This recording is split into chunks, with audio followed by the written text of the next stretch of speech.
a lot to say, so bear with me. I hope I can get through it. Be loud enough for the people in the bleachers can hear you, madam. We can hear you fine. All right, well, I met Kevin in 1980, and I'm pretty sure it was 1980, but Merle's not around for me to ask him, so my life is just a chronology of guesswork now. Merle was the witness. He could tell me everything.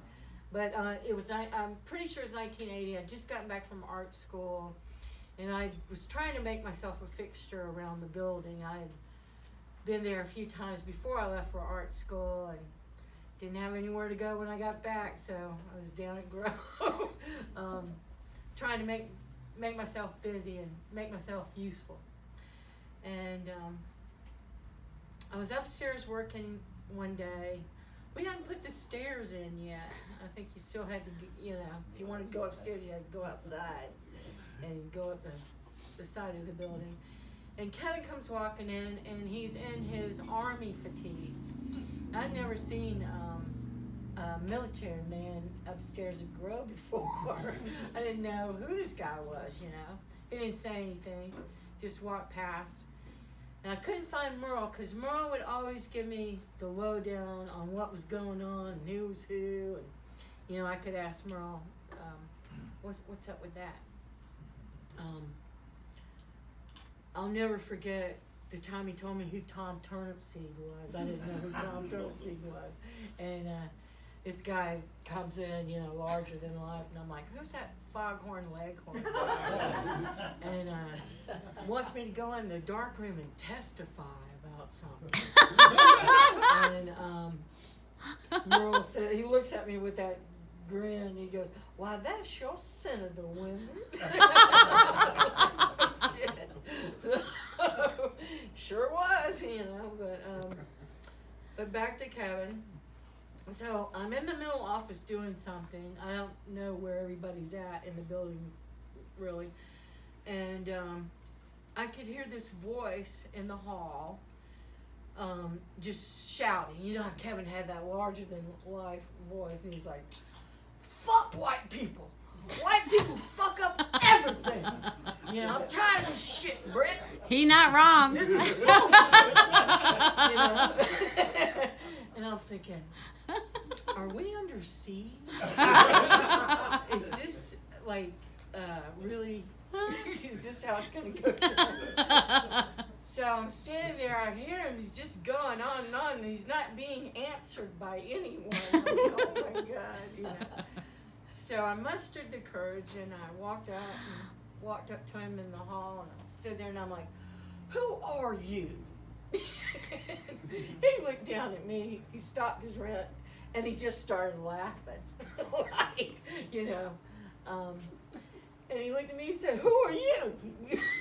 And I'm Wendy, and I work here, so it was on. That was it. He still laughed about that for a long time, about me challenging him. But it was a friendship that would last for 42 years. And we became fast friends. Got to know each other. It's right about the time Kevin went to work at CPRC. And we were all involved in all kinds of things in Central America, El Salvador, and the liberation of South Africa. And so there were many, many meetings and protests and all kinds of things that we did together right there at the beginning, and it just went on and on. We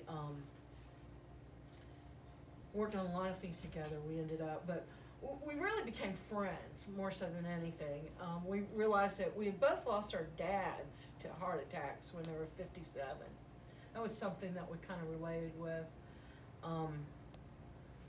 And I met his kids when they were babies, and they would come over.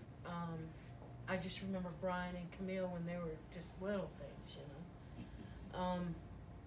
And we figured out that our birthdays were a couple of days apart. His was July 1st, mine's July 3rd. So over that 42 years, we spent a lot of birthdays together. We celebrated a lot together of those, and I'll always cherish that. And I called him my Cancerian brother.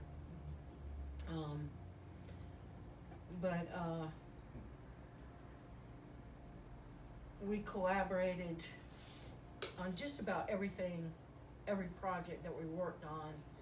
Kevin was my go-to guy. He worked for the ACLU. I was kind of like the logo person or the graphic person, for all these different things. And he would always come to me for logo work. And back in the 90s, when the Klan was burning down all the black churches, he and I opened up the Rise Up office over on Allen University, where that gym sits now. We had an office there. That's when Glennie brought Glennie down. He was trying to show Glennie the ropes a little bit, but he was always there, regardless of what I was working on. I had the opportunity to meet Sister Helen Prigine, and started getting involved in anti-death penalty work. And I called Kevin. I'm like, you got to help with this. And man, he was full in, all in. And we did that for a couple of years together. But it was always fun. It was always an adventure to work with Kevin on whatever the task at hand was. But after that, I went to work at Black News. That was kind of my segue into Black News, where I spent 17 years working at Black News down there in Waverly. And like I said, we were both cancers. And yes, the rumor is true. We can be a little emotional about stuff. And man, we would go at it. Kevin and I would fall out. We'd come back together like the double helix. He was always willing to admit his part, and if in fact there was fault to be had, I would fess up to mine, and we would always figure out a way to come back together. There was never a time where we couldn't pick up the phone and call each other if we needed each other. But in the early 2000s, we were nominated to the board of the Fund for Southern Communities together. So that meant Kevin and I did a lot of traveling together, up and down the road, going to Atlanta and going to different nonprofits. We were on the grant committee, and that was a lot of fun. We were big adventure. We were big into adventures. And we were Link and Julie. We're the Mod Squad, the dynamic duo. We're, Solid. And on one of those trips, we got to talking, and Kevin was a master builder. He really was. He was a great carpenter. I mean, just about any kind of task you needed done, he could do it. He knew how to do it. He knew the mechanics of it, and he had expressed to me that he was really interested in learning about masonry. And I'm like, well, I know a lot about masonry, Freemasonry. So I told him the story. Why I did, I don't know, but it stuck with us forever. The story of how Solomon came to build the temple, maybe you're familiar with it. The biblical story where David was supposed to build the temple, but David happened to see Bathsheba sunbathing out one day, and he liked what he saw, and he figured out that maybe in the next skirmish he'd put her husband on the front line and send him on in there. And did, and he was able to move pretty quickly in on old Bathsheba. And God was like, I don't think you're up for this task. I'm not going to let you build a temple. I'm going to let your son build the temple. Solomon was the offspring. And Solomon brought the master builder Hiram from Egypt to come build the temple. And most Freemasons will use the phrase Hail Hiram to acknowledge each other. And so Kevin would always say, he'll hire him to me. That was our way, you know. And then now that I look back on it, there's a reason that resonated with him, because he was a master builder. He was always building things. He was building the movement, bridges, he was building the community, building a better world, you know. And God knows he worked long enough on railroad barbecue. and really tended to every detail inch of that place, you know. But he was his own movement. He really stood apart from everybody. You could say, yeah, he worked on the Jackson campaign, yeah, he did this, yeah, he did that, but Kevin was Kevin. There was no putting him in one category, you know. He called me one time, he was about to go to jail over a bag of grits. He didn't like the way a grocery employee had spoken to a patron, and he was on the verge of going to jail for a bag of grits. So I'm like, don't do it, Kevin. Don't do it, man. Just walk on out. But that's who he was, you know. And he could frustrate the hell out of me. Kevin was not part of our time-space continuum. Certainly not part of our time continuum. He was never on time. Never on time. Oh, I'd go crazy.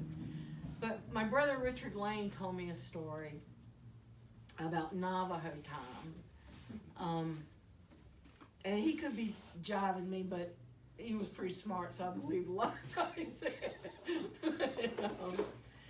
He said that the Navajo, if you say you're coming on Wednesday and you show up a year later, it's no big whoop. They, you know, it just doesn't matter. So I coined the phrase, Kevy-ho time. Whenever I was doing something with Kevin, I accepted the fact that I was on Kevy-ho time. It's a very zen thing. Is that you have to work at it. Indifference does not come easy. It's like you really have to be cool about it. You know? But he would always show up. He would always come through. Late, not late. Not connected at all. But it was so funny. He just didn't have any shame. He came in my house one day, and I had a brand new pair of sunglasses, man, really cool John Lennon, you know, sunglasses. He goes, Wendy, I gotta have these, man. I gotta have these sunglasses. And I'm like, I just got them, Kevin. And he's putting some on. He goes, but don't they look so good on me? They did. They did. I mean, you can just take the damn glasses, you know. And he would come and see me wearing my damn glasses. It just, you know. So, you know, there's a lot to deal with. But it became just Kevin. It's just Kevin. And all of these things now, as I look back on him, he was so damn cute and adorable, and his little giggle and all that kind of stuff. How could you say no to this guy for anything, you know? Never late to get into mischief, though. If I called him to say, hey, Kevin, I got some rum. I'm coming through right now. Kevin, come smoke a joint with me. I'll be there in a minute. Let's go jam. He was always there, always ready to jam. I'm so glad we got to share that spirit with each other, and just that sense of adventure like no one else. When you got in the car with Kevin to go somewhere, anything could happen, you know. And just the thrill of that is kind of sad. I used to give him shit about his house on Jadine Court. I used to love to go over there and visit him. He would get so excited when somebody would come over because he had a million things to show you. He'd show you the new desk he just built. Nice work, you know. Show you the stained glass window he's gonna put in. Oh Lord, when he redid the kitchen and the sunlights and this and that, you know. It was just always something going on. So I started calling it the Winchester House. I don't know if you're familiar with the Winchester House, but Sarah Winchester was an heiress to the Winchester firearm fortune. And she had had some bad luck. This is around 1900s. And went to a spiritualist, and a spiritualist told her that if you don't, that all those ghosts of the people that died by the gun were mad. They were angry. And the only way to keep them at bay was if you keep working on your house. And so she built this monstrosity, like stairs going nowhere, you know, just a crazy house. But that's what Kevin's house was known as, the Winchester House. And I'd always ask him how it was going over at the Winchester House, and a lot of times he'd start breaking into Winchester Cathedral, or didn't matter where we were at. He was going to finish it too. But there was always work. And it makes sense to me now. Hell, he died working on the Winchester House lawn. Always working on that house, always working. He was always at work. He was always trying to make things better. Never just took good enough. There was always work to be done. It was like the master builder that he was. And he will be very missed. He knew what he was doing, you know. But back to Hiram, when he built that temple, they were all aware it wasn't, the paradox was not lost on Solomon or any of those cats. That we're building a physical building for something that doesn't have a physical body. How is God to live in a building? And how do you construct a physical building like that? And you can't. You can't build something to house nothing. But you can build something where the idea and the notion and the concepts can live on, which is what they did with the temple, and which is what Kevin did with Railroad, with his home, with his life, with the movement. He's not going to walk in the building anymore. His presence is not going to be felt. Not going to be rattling anybody's cages ever again. But the idea of him and his legacy will live on in all of us. And I'm very privileged to have known him. And thank you.